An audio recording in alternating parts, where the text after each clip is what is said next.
Hello दोस्तों, मेरे भी चौधरी स्वागत करता हूं आप सभी का आपके अपने परिवार पार्थ एकेडमी में। और आप सभी मेरे साथ पढ़ रहे हैं पार सीरीज।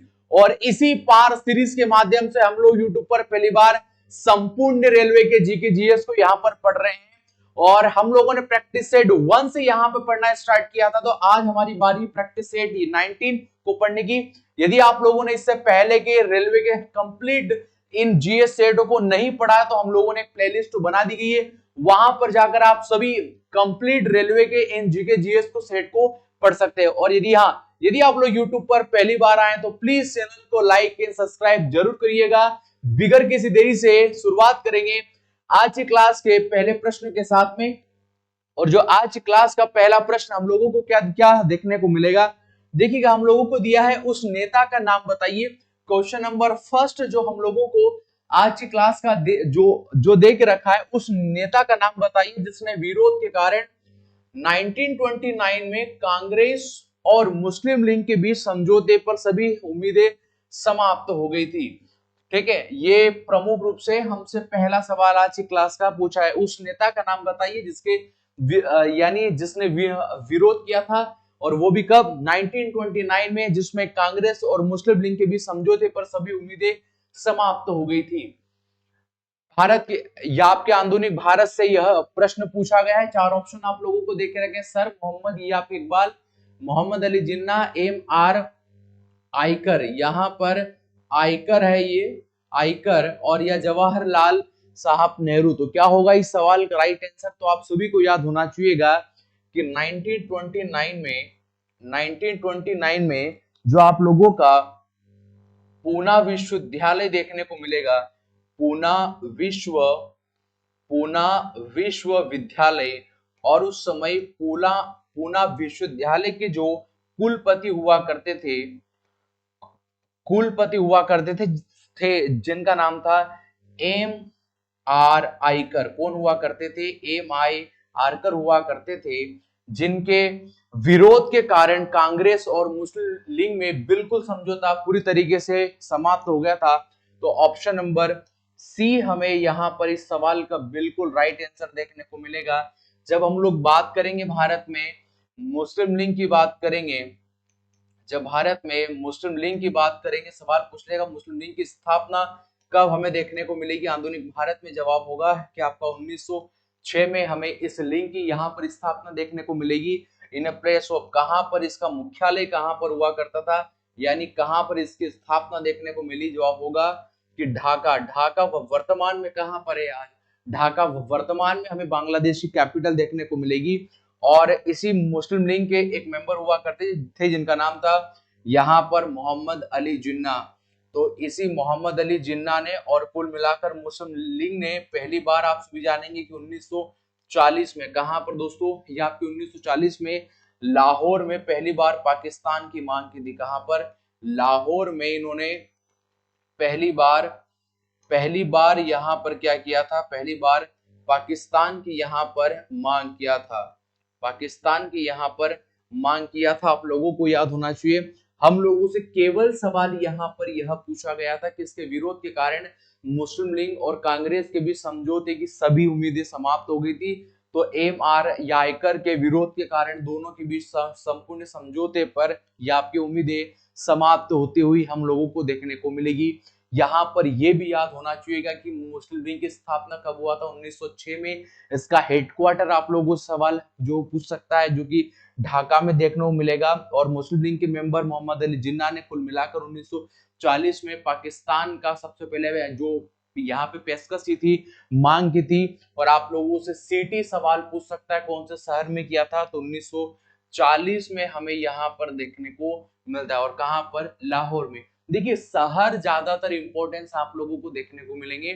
जिस तरीके से आप देखिए, हम लोगों को एक शहर देखने को मिलेगा, देखिएगा, जैसे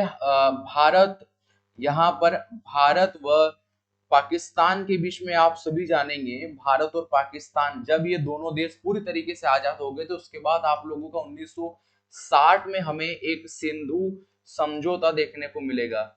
सिंधु समझौता हम लोगों को देखने को मिलेगा। और ये जो सिंधु नदी समझौता देखने को मिला, ये किन के बीच में हुआ था? तो ये पंडित जवाहरलाल नेहरू साहब, जवाहरलाल नेहरू साहब, और उस समय पाकिस्तान के पीएम हुआ करते थे आयूब खान। कौन हुआ करते थे? आयूब खान हुआ करते थे। अब ये सबको पता है कि ये आपका जो समझौता हुआ ये आपका 1960 में हुआ, लेकिन आप लोगों को स्पेशल में क्या होना चाहिए, कौन से शहर में ये हुआ था। यानी ये जो सिंधु घाटी समझौता देखने को मिला था, ये कौन से शहर में जो इस समझौते पर हस्ताक्षर हुए थे? तो फिर राइट आंसर होगा दोस्तों कराची। कहां पर हस्ताक्षर हुए थे? कराची में हुए थे। ये भी आप लोगों को यहाँ पर याद होना चाहिएगा।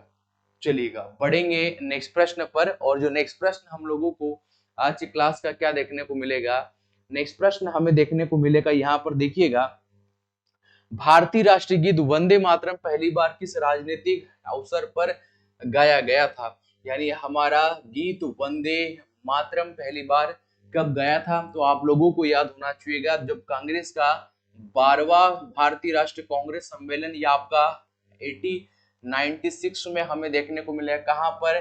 तो कल हमें कत्ता में देखने को मिलेगा, और जो इसके अध्यक्ष थे यहाँ पर रहमतुल्ला खां। कौन दोस्तों थे? रहमतुल्ला खां साहब हमें देखने को मिलेंगे। और यहाँ पर सबसे पहले दोस्तों क्या गया था? तो जवाब होगा वंदे मातरम यहाँ पर गाया गया था। क्या गाया था? वंदे मातरम यहाँ पर गाया गया था। फिर इसके बाद में एक और याद रखिएगा, या आपका 1906 में ये भी आप लोगों का भारतीय राष्ट्रीय कांग्रेस का जो आपका अधिवेशन हुआ था वो हमें कल ये कत्ता में देखने को मिलेगा। और यहाँ पर जो आपके अध्यक्ष बनाए गए थे जिनका नाम था दादा भाई नारोजी। कौन बनाए गए थे? दादा भाई नारोजी बनाए गए थे। यहाँ पर क्या हुआ था खासकर? तो आप लोगों को याद रखना है कि यहाँ पर पहली बार स्वराज शब्द दिया गया था। क्या दिया गया था? पहली बार यहाँ पर स्वराज शब्द यहाँ पर दिया गया। फिर उसके बाद में आप लोगों को 1911 में भारतीय राष्ट्रीय कांग्रेस का या आपका अधिवेशन होता है। कहां पर? इसी सेम जगह पर कौल ये कत्ता में इसका आयोजन हुआ। और जो इसके अध्यक्ष थे जिनका नाम था बीशन नारायण। कौन थे दोस्तों? बीशन नारायण इसके अध्यक्ष हमें देखने को मिलेंगे। और यहाँ पर क्या हुआ था? तो यहाँ पर भारत का राष्ट्रीय गान जिसका नाम है जन गण मन गाया था। यानी भारत का सबसे पहले यहाँ पर राष्ट्रीय गान सबसे पहले यहाँ पर गाया गया, और यहीं पर सबसे पहले भारत का यहाँ पर राष्ट्रीय गीत और भारत का राष्ट्रीय गीत सबसे पहले कब गाया गया था? तो जवाब होगा 1896 में सबसे पहले गाया गया था। तो इन तीनों सनों को आप लोगों को याद होना चाहिए। तो हमारे सवाल का बिल्कुल राइट आंसर देखने को मिलेगा 1896 वाला जो कांग्रेस का अधिवेशन हम लोगों को यहाँ पर देखने को मिलेगा। यानी ऑप्शन नंबर ए ही हमारे सवाल का बिल्कुल यहाँ पे राइट आंसर होता हुआ देखने को मिलेगा। चलिएगा बढ़ेंगे नेक्स्ट प्रश्न पर, और जो नेक्स्ट प्रश्न हमें क्या देखने को मिलेगा देखिएगा, हम लोगों को यहाँ पर दिया है क्वेश्चन कि सल्तनत काल में राज्य समाचार या आपकी एजेंसी का प्रमुख कौन था? कौन दोस्तों? जिसका नाम है यहाँ पर समाचार एजेंसी। समाचार या आपकी एजेंसी आप लोगों से यहाँ पे सवाल पूछी है, तो कौन इसका अध्यक्ष कौन इसका प्रमुख हम लोगों को देखने को मिलेगा?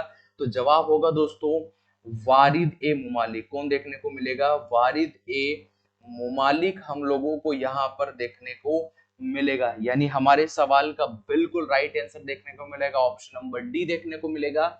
और वहीं पर सवाल पूछ लेगा कि जो पत्र विभाग होता था, जो पत्र विभाग हम लोगों को देखने को मिला, उसी पत्र विभाग का प्रमुख कौन हुआ करता था? जिसका नाम था दीवान ईशा। कौन हुआ करता था? जिसका नाम है दीवान ए ईशा हुआ करता था।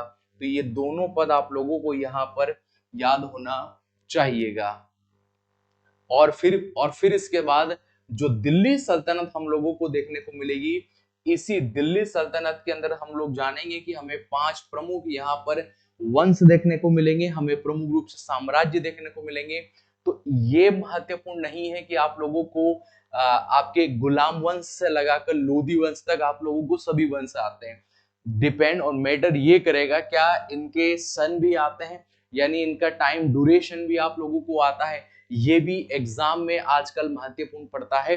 देखिएगा सबसे पहले आप लोगों का गुलाम वंश हम लोगों को देखने को मिलेगा, और गुलाम वंश का समयकाल आप लोगों को कब से कब तक देखने को मिलेगा? जवाब होगा 1206 से लगाकर तो 90 तक हमें गुलाम वंश देखने को मिलेगा। गुलाम वंश के बाद कौन सा वंश आया, आप लोगों का खिलजी वंश आया, और खिलजी वंश 1290 से लगाकर तो यहाँ पर आप लोगों का 1290 से लगाकर तो 1320 तक आप लोगों को देखने को मिलेगा। इसके बाद आप लोगों का तुगलक वंश, कौन सा वंश आया, तुगलक हमें वंश देखने को मिलेगा। और तुगलक वंश 1320 से लगाकर तो 1414 तक हमें मुख्य रूप से दिल्ली की सत्ता पर तुगलक वंश देखने को मिलेगा। और तुगलक वंश के बाद फिर आप लोगों का सैयद वंश देखने को मिलेगा, और सैयद वंश का समयकाल 1414 से लगाकर आप सभी जानेंगे 1451 तक देखने को मिलेगा। और फिर इसके बाद आता है अंतिम रूप से लोधी वंश, और लोधी वंश का समयकाल 1451 से लगाकर तो 1526 तक हम लोगों को यहाँ पर देखने को मिलेगा। तो यह दिल्ली सल्तनत के प्रमुख राजवंशों का समयकाल आप लोगों को याद होना चाहिएगा। और इसी गुलाम वंश को यहाँ पर मामूलक वंश भी कहा जाता था, ये याद रखना है। और यह जो सैयद वंश था, यह पहला, यहाँ पर पहला यह सिया वंश हुआ करता था। क्या हुआ, पहला सिया वंश हुआ। और लोधी वंश फर्स्ट अफगान डायनेस्टी, यानी पहला यह अफगानी वंश, पहला अफगानी वंश हुआ करता था। अब आप सभी को कमेंट बॉक्स में जवाब ये देना होगा कि भारत में सेकंड आपका अफगानी वंश कौन हुआ और इसका समयकाल कब से कब तक देखने को मिला। फर्स्ट अफगान जो डायनेस्टी जो डायनेस्टी हमें लोधी डायनेस्टी देखने को मिली। सेकंड हमें अफगानी वंश भारत में कौन देखने को मिलेगा, इस सवाल का जवाब आप सभी को कमेंट बॉक्स में मुझे देना है। हमसे सवाल पूछा था कि समाचार या आपकी एजेंसी का प्रमुख कौन हुआ करता था, जिसका नाम था वारिद ए मुमालिक। कौन हुआ करता था, वारिद ए मुमालिक यहाँ पर हुआ करता था। क्वेश्चन नंबर 4 यानी आप लोगों का ऑप्शन नंबर 3 हमें बिल्कुल यहाँ पे राइट आंसर देखने को मिलेगा। चलिएगा बढ़ेंगे नेक्स्ट प्रश्न पर। और जो नेक्स्ट प्रश्न हमें क्या देखने को मिलेगा, देखिएगा नेक्स्ट प्रश्न है, निम्नलिखित में कौन भारत के शक शासक, यानी ये आपका 130 से 150 या आपकी ईस्वी एडी में हुआ था, कौन शासक, यानी इस दौर में समयकाल में हम लोगों को यहाँ पर देखने को मिलता है। बिंदुसार, पांडुरंगा, रुद्रदमन या चरताना, कौन देखने को मिलेगा। तो आप सभी को याद होना चाहिए एक शक शासक, बिल्कुल हम लोगों को शक शासक यहाँ पर कौन देखने को मिलेगा, रुद्रदामन। ये किसका समयकाल देखने को मिलेगा, रुद्रदामन का समयकाल देखने को मिलेगा। तो रुद्रदामन का समयकाल 130 से लगाकर 150 या आपके एडी में देखने को मिलेगा। इसके द्वारा महत्वपूर्ण कार्य क्या किया गया था, इसके द्वारा जो सौराष्ट्र में एक सुदर्शन झील देखने को मिलेगी, उसी सुदर्शन झील का इसने जीर्णोद्धार करवाया। क्या किया इसने, जीर्णोद्धार किया। इसके कारण रुद्रदामन को क्या कहा जाता है, सुदर्शन कविराज, इसे ये कविराज भी कहा जाता है। और वहीं पर यहाँ पर सुदर्शन का राजा भी इसे कहा जाता है, ये भी याद होना चाहिए। और यह प्रमुख रूप से कौन से वंश संबंधी था, जवाब होगा सगवंश से। और हम सभी जानेंगे यही जो सगवंश था, इसी सगवंश के अनुसार हमारा वर्तमान में जो हमारी भारत सरकार ने यही कैलेंडर को स्वीकार किया है, यानी प्रमुख रूप से वर्तमान भारत सरकार ने इसी शक संवत को क्या किया है, शक संवत को स्वीकार किया है। और शक जो संवत का ये जो कैलेंडर हुआ करता था, भारत सरकार ने कब स्वीकार किया था, तो जवाब होगा 1957 में भारत सरकार ने इसको स्वीकार किया था। तो ये भी आप लोगों को यहाँ पर याद होना चाहिएगा। तो आप लोगों से सवाल पूछा था, निम्नलिखित में से कौन भारत के शक शासक, एक शक शासक 130 से 150 ईस्वी में था, तो ये आपका रुद्रदामन हमें ऑप्शन नंबर 3 हम लोगों को देखने को मिलेगा। अब आप सभी को कमेंट बॉक्स में इस सवाल का जवाब देना है। जो यहाँ पर आपके ये सुदर्शन झील बनाई थी, इस झील के तट पर एक नहर भी निकाली गई थी। तो ये नहर बनाने का जो काम किया था वो किस शासक के द्वारा या किस सेनापति के द्वारा किया गया था, इस सवाल का जवाब आप सभी को देना। मैं आप लोगों को काफी टाइम ये मैं आपको बता चुका हूँ, पढ़ा चुका हूँ कि सुदर्शन झील के साइड से एक नहर निकाली गई थी, वो नहर किस शासक या किस सेनापति के द्वारा निकाली गई थी।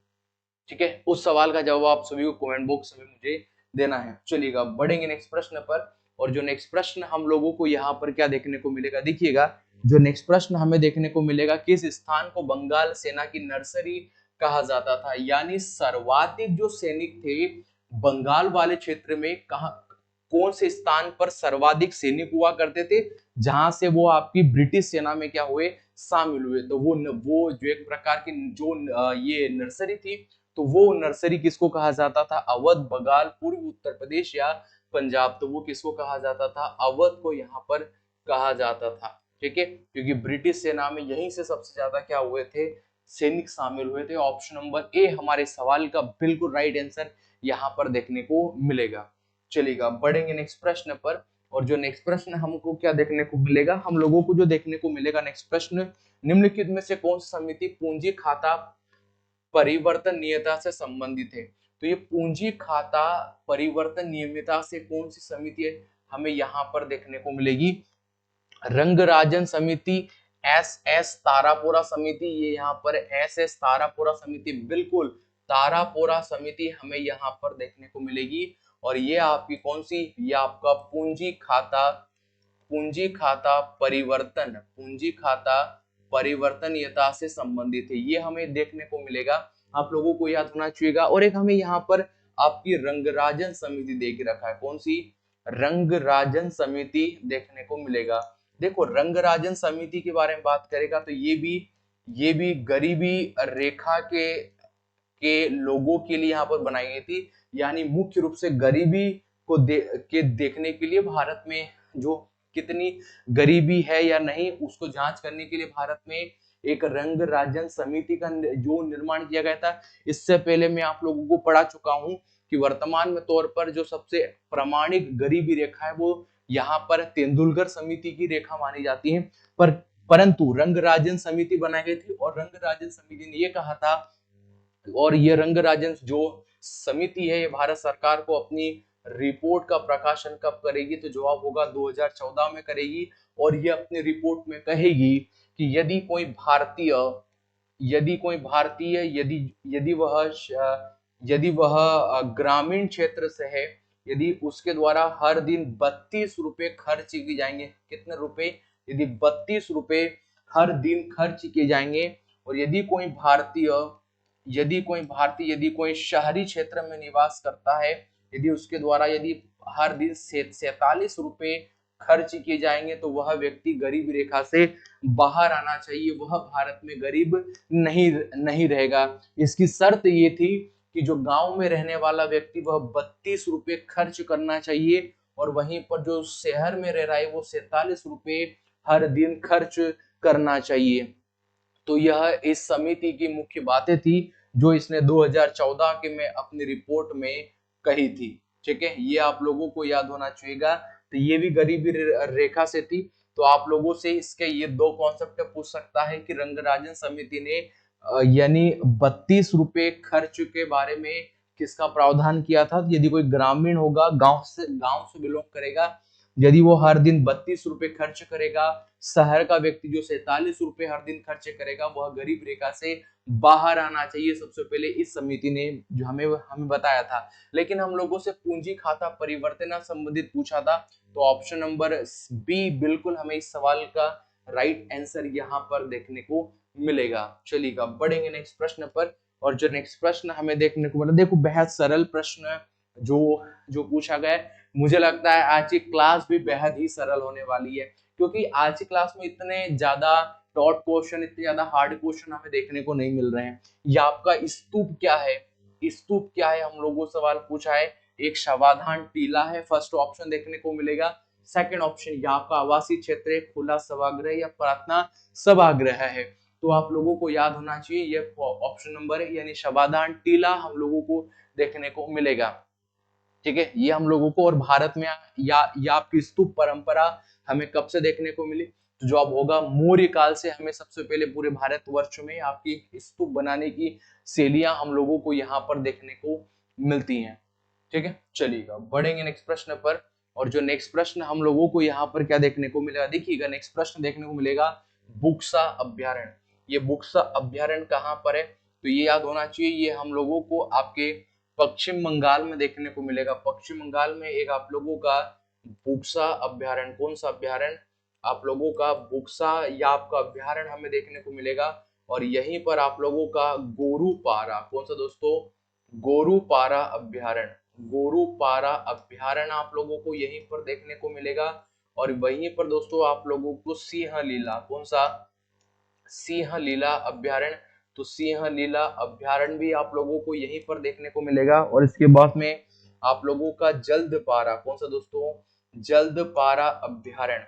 तो ये प्रमुख रूप से अभ्यारण्य आप लोगों को कहां पर देखने को मिलेंगे, आप लोगों को यहाँ पर पश्चिम बंगाल में इतने प्रमुख अभ्यारण्य देखने को मिलेंगे। जब बात करेंगे या आपके असम की, तो यहाँ पर पटकाई अभ्यारण्य, कौन सा अभ्यारण्य दोस्तों, पटकाई अभ्यारण्य आप लोगों को देखने को मिलेगा। और यहाँ पर आप लोगों का नामेरी, कौन सा, नामेरी अभ्यारण्य, नामेरी अभ्यारण्य आप लोगों को देखने को मिलेगा। और वहीं पर आप लोगों को या आपके आसाम क्षेत्र में आप लोगों को मानस अभ्यारण्य, कौन सा, मानस अभ्यारण्य देखने को मिलेगा। और मानस अभ्यारण्य के बाद आप लोगों का ओरंग, कौन सा देखने को मिलेगा, ओरंग यहाँ पर उद्यान आप लोगों को देखने को मिलेगा। ये प्रमुख रूप से असम राज्य के हम लोगों को देखने को मिलेंगे। लेकिन हम लोगों से जो सवाल पूछा है, आप लोगों को पूछा है बुक्सा बाघ अभ्यारण्य कहाँ पर देखने को मिलेगा, तो हम आपके पश्चिम बंगाल में हम लोगों को यह अभ्यारण्य देखने को मिलता है। ठीक है, चलिएगा बढ़ेंगे नेक्स्ट प्रश्न पर। और नेक्स्ट प्रश्न हमें देखने को मिलेगा कि दिसंबर 1943 में राज्य पुनर्गठन आयोग किसने इसका गठन किया था, यानी इसका गठन, इसका निर्माण किसके सिफारिश पर भारत में किया गया था। देखो, भारत में राज्यों के निर्माण के लिए एक राज्य पुनर्गठन आयोग बनाया जाता है जिसके अध्यक्ष फैजल ज्वाली साहब बनाए जाते हैं। लेकिन बात अब यह रह गई है कि किसके अनुकंपा पर, किसके सिफारिश पर यह राज्य पुनर्गठन आयोग बनाया गया था। हम सभी जाने हैं, नो डाउट, इसमें कोई बड़ी बात नहीं है कि आप भी जानते हैं और मैं भी इस बात को जानता हूं कि भारत में उस समय ज्यादातर राज्यों की मांग उठी थी। एक तरफ 40 रमलू वहां पर या आपकी 58 डेज तक यहाँ पर ये आपके अनशन पे बैठते हैं और भूख हड़ताल के कारण उनकी मृत्यु हो जाती है। और आपको भाषाई आधार पर आपका आंध्र प्रदेश देश का पहला राज्य बनता है भाषाई आधार पर। वही राज्य पुनर्गठन आयोग की बात यहाँ पर की जा रही है। हम लोगों से सवाल पूछा है दिसंबर 1943 में राज्य पुनर्गठन का निर्माण किसने किया था, शांता कुमार, रंगराजन, जवाहरलाल नेहरू या दिलीप कुमार ने। तो आप लोगों को याद होना चाहिएगा कि यह किसने किया था, जवाहरलाल नेहरू साहब ने किया था। तो यहीं पर इनके द्वारा फिर 1953 में एक आप लोगों का राज्य पुनर्गठन आयोग बनाया गया। राज्य पुनः ये गठन आयोग बनाया गया जिसके अध्यक्ष कौन बनाए गए, जिसके अध्यक्ष आप लोगों को याद होना चाहिए कि फैजल अली, कौन बनाए गए, फैजल अली साहब बनाए गए। इसके साथ कौन बनाए गए, फिर ये तो अध्यक्ष थे, फिर इनके साथ हरदय नाथ कुंजरू, कौन थे, हरदय नाथ कुंजरू इस समिति में शामिल थे। और इसके साथ के एम पणिक्कर, कौन दोस्तों, के एम पणिक्कर, के एम पणिक्कर जो थे इसके प्रमुख रूप से 2 सदस्य हमें देखने को मिले। यानी ये पूरी समिति थी, इस समिति को ही कहा जाता था राज्य पुनर्गठन आयोग। अब राज्य पुनर्गठन सरकार को अपनी रिपोर्ट कब पेश करेगी, तो यह राज्य जो पुनर्गठन आयोग 1955 में सरकार को अपनी रिपोर्ट पेश करेगी कि देश में यदि राज्यों का निर्माण करना है तो आप लोग एक बात समझ लीजिएगा कि भौगोलिक आधार पर इस देश का निर्माण नहीं किया जा सकता, बल्कि भाषाई आधार पर हम इस देश का निर्माण जरूर कर सकते हैं। तो फिर भारत में नवीनतम राज्यों की मांग की गई और भाषाई आधार पर उस समय आप लोगों को याद होना चाहिएगा 1956 में ही आप लोगों के 14 राज्य और आपके 6 केंद्र शासित प्रदेश यानी 6 यूटी उस समय बनाए जाते हैं। ठीक है, ऑप्शन नंबर 3 हमें बिल्कुल इस सवाल का राइट आंसर यहाँ पर देखने को मिलेगा। ठीक है, चलिएगा बढ़ेंगे नेक्स्ट प्रश्न पर। और जो नेक्स्ट प्रश्न हमें देखने को मिलेगा, देखिएगा नेक्स्ट प्रश्न हमें क्या देखने को मिलेगा, या आपका स्पीकर और डिप्टी स्पीकर की कार्यालयों की स्थापना निम्नलिखित में से कौन से अधिनियम के तहत की गई थी। तो इन दोनों की स्थापना आप लोगों को याद होना चाहिए, चाहे वो लोकसभा हो, राज्यसभा हो, चाहे विधानसभा हो या विधान परिषद हो, इन दोनों में या आपके स्पीकर और डिप्टी स्पीकर के कार्यालयों की स्थापना किया गया था। तो ये जो स्थापना किया गया था ये 1921 में किया गया था। और उससे पहले आप सभी, हम भी जानते हैं और आप भी जानेंगे कि भारत शासन एक्ट 1919 हमें देखने को मिला था। तो एक भारत शासन एक्ट आपका 1919 हमें यहाँ पर देखने को मिलेगा। आप लोगों से सवाल पूछेगा कि भारत शासन एक्ट जो आपका 1919 में देखने को मिलेगा था, क्या इसमें पहली बार प्रांतों में यहाँ पर, एक मिनट, आपसे पूछेगा क्या इसमें प्रांतों में सबसे पहले यहीं पर द्वैध शासन प्रारंभ किया गया था? बिल्कुल, यहीं पर पहली बार किया गया था कि प्रांतों में यहाँ पर जो द्वैध शासन क्या किया गया था, प्रारंभ यहीं पर किया गया था। आप सभी को कमेंट बॉक्स में इस सवाल का जवाब देना है कि विश्व में द्वैध शासन के जनक कौन कहे जाते हैं। और वहीं पर जब हम लोग बात करेंगे भारत शासन एक्ट 1935 की बात करेंगे, कई महत्वपूर्ण कार्य इसमें हमें देखने को मिलेंगे। यहीं पर आप लोगों के संघीय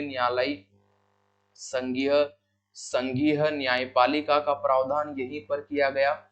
और वहीं पर आप लोगों के मुख्यतः आपके या आपकी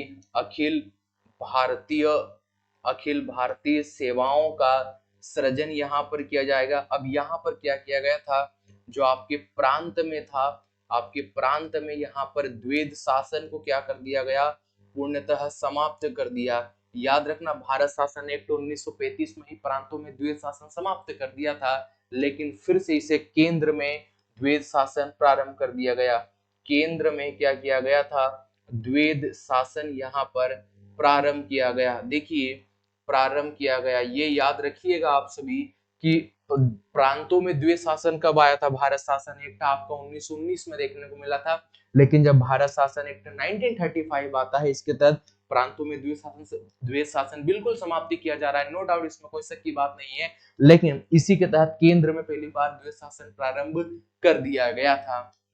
और देश कब आजाद हुआ था, हम सभी जानेंगे कि देश हमारा प्यारा भारत आजाद हुआ था 15 अगस्त 1947 को। और 15 अगस्त 1947 तक जो हमारा देश किसके नियमों पर चल रहा था, तो इसी भारत शासन एक्ट 1935 के तहत हम लोग हमारे देश को रन कर रहे थे, यानी ब्रिटिशर्स के द्वारा चलाया जा रहा था। ठीक है, लेकिन ये जो आपके स्पीकर और डिप्टी स्पीकर का जो पद का प्रावधान था, ये भारत शासन एक्ट 1919 में ही हम लोगों को यहाँ पर देखने को मिलता है। चलिएगा, बढ़ेंगे नेक्स्ट प्रश्न पर। और नेक्स्ट प्रश्न हमें देखने को मिलेगा, देखिएगा जो नेक्स्ट प्रश्न आप लोगों को देखने को मिलेगा, मार्गिम कली एक आपका अंदरूनी ये सस्टानिक लोक कला है, ये राज्य में है। तो ये मार्मिक कली हमें कहां पर देखने को मिलेगी? मार्गिम कली आसम, पंजाब, केरल या नागालैंड?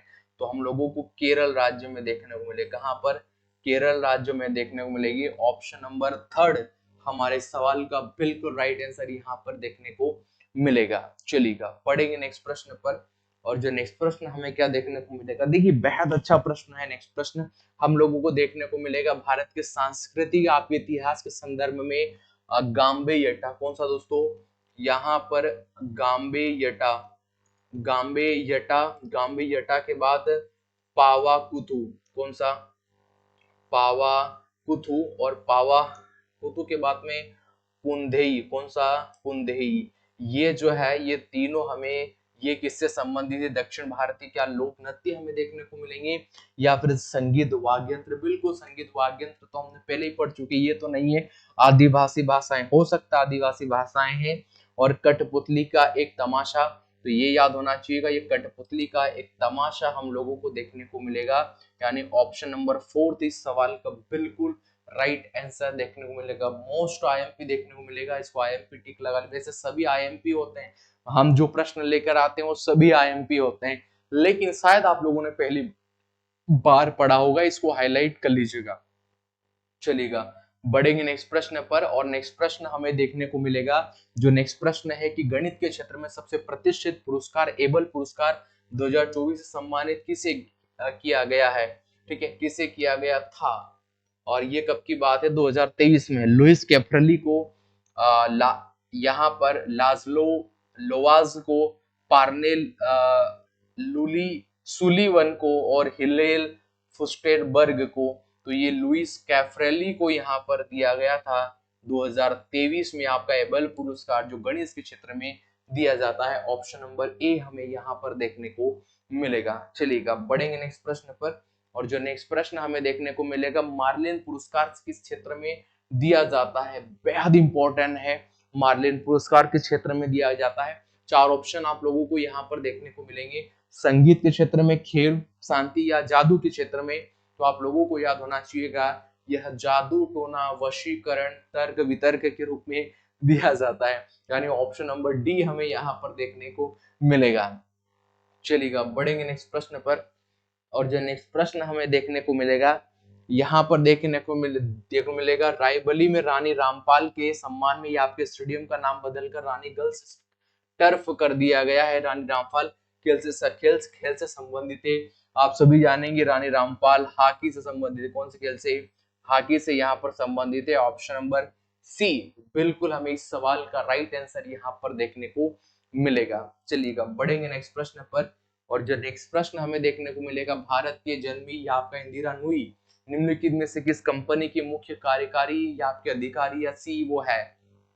ठीक है, तो ये पेप्सिको की सीईओ हमें देखने को मिलेगी। ऑप्शन नंबर डी बिल्कुल हम लोगों को यहाँ पर देखने को मिलेगा, यानी पेप्सिको की सीईओ है वर्तमान में। ठीक है, चलो क्वेश्चन नंबर 16 हमें क्या देखने को मिलेगा, किस भारतीय बैडमिंटन खिलाड़ी ने 2016 में रियो ओलंपिक में रजत पदक प्राप्त किया था? तो कौन से खिलाड़ी ने रियो ओलंपिक में ये रजत पदक प्राप्त किया था? साइना मिर्जा, पीवी सिंधु, साइना नेहवाल या ऋतुपर्णा दास? तो ये पीवी सिंधु मैम ने क्या किया था, इसमें रजत पदक प्राप्त किया था, रजत पदक प्राप्त किया था। और वहीं पर देखो, ये आपके रेलवे के आप जो एग्जाम देने जा रहे हो, अब CBT 1 और CBT 2 होने वाला है, और अच्छे लेवल के GS के सवाल, अब जैसे अभी पेरिस ओलंपिक हुआ है 2024 में, इसके तो आएंगे नो डाउट, ये तो आपको पढ़ के जाना है। लेकिन 2021 में भारत ने क्या क्या जीता था, जो टोक्यो ओलंपिक देखने को मिलेगा, उसमें नीरज चोपड़ा साहब आप सभी जानते हैं, नीरज चोपड़ा साहब ने यहाँ पर आप लोगों का भाला फेंक में कौन सा मेडल प्राप्त किया था? गोल्ड मेडल प्राप्त किया था 87.58 मीटर में। इसके बाद यहाँ पर मीराबाई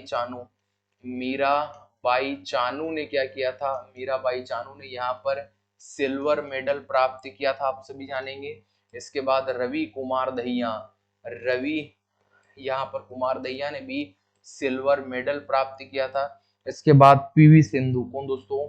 पीवी सिंधु मैम ने यहाँ पर आप लोगों का ब्रॉन्ज मेडल प्राप्त किया। कौन सा मेडल? Bronze medal. फिर इसके बाद लवलीना यहाँ पर बोरगोहन मैम ने भी कौन सा मेडल प्राप्त किया था? इन्होंने भी ब्रॉन्ज मेडल प्राप्त किया था। और वहीं पर बजरंग पुनिया, कौन दोस्तों? बजरंग पुनिया सर ने भी क्या किया था? बजरंग पुनिया ने भी ब्रॉन्ज मेडल प्राप्त किया था। और हमारी प्यारी सबकी लाडली हॉकी टीम ने भी क्या किया था? यहाँ पर ब्रॉन्ज मेडल प्राप्त किया था। तो 4 तो हमें कांस्य मेडल देखने को मिले, इसके बाद में 2 हमें रजत पदक देखने को मिलेंगे, और हमारा एक गोल्ड हमारे गोल्डमैन के द्वारा जीता गया। तो ये हमें 4, 2, 6 और 1 7 मेडल हमें देखने को मिले थे। ये जो आप लोगों का टोक्यो ओलंपिक 2021 में जो हमें देखने को मिला था, तो ये भी आप लोगों से सवाल पूछ सकता है कि कौन सा मेडल दिया गया था। ठीक है, चलिएगा नेक्स्ट प्रश्न हमें क्या देखने को मिलेगा कि स्वतंत्रता का घोषणा पत्र, जिसे लोकप्रिय के रूप में भी मेग्ना कार्टा के रूप में जाना जाता है, इस पर आपके इंग्लैंड ने किस वर्ष हस्ताक्षर किए थे? ठीक है, 1415, 1315, 1215 या 1115 पर ये आपके इंग्लैंड ने कब हस्ताक्षर किए थे? तो 1215 में इसके द्वारा हस्ताक्षर किए गए थे, और उसे ही हम लोगों ने मेग्ना कार्टा कहा था। चलिएगा अब नेक्स्ट प्रश्न जो आप लोगों से क्या सवाल पूछा है, नेक्स्ट प्रश्न आप लोगों से सवाल पूछा है कि जयकवाड़ी परियोजना जो सबसे बड़ी सिंचाई परियोजना में से, सबसे बड़ी सिंचाई परियोजना नहीं है, सबसे बड़ी सिंचाई परियोजना में से किस जो नदी पर है, गोदावरी, नर्मदा, कृष्णा या फिर ताप्ती? तो हमें गोदावरी रिवर पर देखने को मिलेगी। ऑप्शन नंबर ए बिल्कुल हमें इस सवाल का राइट आंसर यहाँ पर देखने को मिलेगा। चलिएगा नेक्स्ट प्रश्न जो हमें देखने को मिलेगा, नेक्स्ट प्रश्न क्या है जो हमें आज की क्लास का देखने को मिलेगा। निम्नलिखित में से किसने केंद्र सरकार के खिलाफ अविश्वास प्रस्ताव शुरू किया जा सकता है। यानी वर्तमान में मान लीजिएगा जो केंद्र सरकार है, इस केंद्र सरकार पर अविश्वास प्रस्ताव लॉ कॉन्फिडेंस मोशन कौन लेकर आएगा। देखो केवल लोकसभा, केवल राज्यसभा, या तो लोकसभा या राज्यसभा, राष्ट्रपति की पूर्व सहमति से केवल लोकसभा में। तो आप सभी जानेंगे यदि हमें वर्तमान सरकार पर अविश्वास जो प्रस्ताव लेके आना है तो केवल हम लोग लोकसभा में ला सकते हैं। कहां पर? लोकसभा में ला सकते हैं। ऑप्शन नंबर ए बिल्कुल हमें सही देखने को मिलेगा। और आज की क्लास हम थोड़ी सी छोटी रख रहे हैं, ये हो सकता है ये प्रश्न आज की क्लास का अंतिम प्रश्न हो। ये अंतिम प्रश्न ही था, माफी चाहेंगे। वो जो ये आपका अंतिम प्रश्न था वो भी हम लोगों ने आपको बता दिया। हम लोग 20 क्वेश्चन की क्लास होनी थी ये, लेकिन 20वां क्वेश्चन शायद हमारे सीट पे डालना हम लोग भूल गए। लेकिन जाइए नहीं, आपके लिए प्रश्न है, आप लोगों को जवाब देना है। कलमकारी, कौन सा? कलमकारी और आपका फूल फूल देही, फूल देई आप लोगों का ये जो दोनों है, ये दोनों जो चित्रकला हमें देखने को मिलेगी, यह चित्रकला किस राज्य की हम लोगों को यहाँ पर देखने को मिलेगी। इस सवाल का आप सभी को मुझे कमेंट बॉक्स में जवाब देना है। दोस्तों आज की क्लास में इतना ही, मिलते हैं नेक्स्ट वीडियो में, तब तक आप सभी का बहुत बहुत धन्यवाद।